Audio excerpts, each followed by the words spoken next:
Welcome to our tutorial on how to fit a replacement recliner handle. You can purchase these from us at sofarehab.com.au, where you will find a measuring guide which is used to ensure you purchase the correct size handle.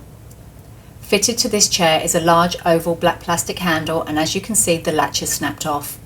We sell replacement plastic handles in both black and brown, black high gloss metal and chrome effect metal handles, which is what we will be using today. To remove the handle from the furniture, locate and remove the two screws at the bottom and top of the handle. The only tool you will be needing is a screwdriver, either manual or electric.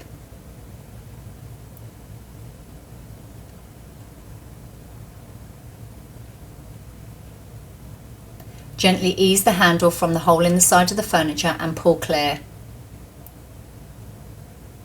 Remove the retaining clip at the rear of the handle if one is fitted by squeezing the clip together. Unhook the cable neck and barrel end from the handle.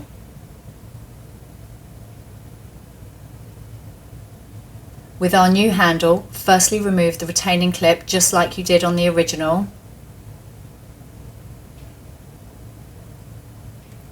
Insert the barrel end of the cable into its slot.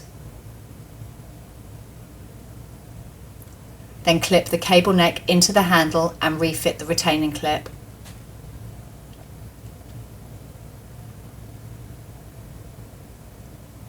Securely place the handle into the hole in the furniture and open the latch. This will release the footrest. Refit the two screws to secure the handle in place. Whilst our technician is securing these screws, let me remind you to head over to sofarehab.com.au to place your order, where you will find a selection of matching cables, more tutorials and a wide range of repair and maintenance products, not forgetting that Sofa Rehab ships Australia-wide at a flat rate of $5. With those screws now secured, we close the footrest and test the release mechanism.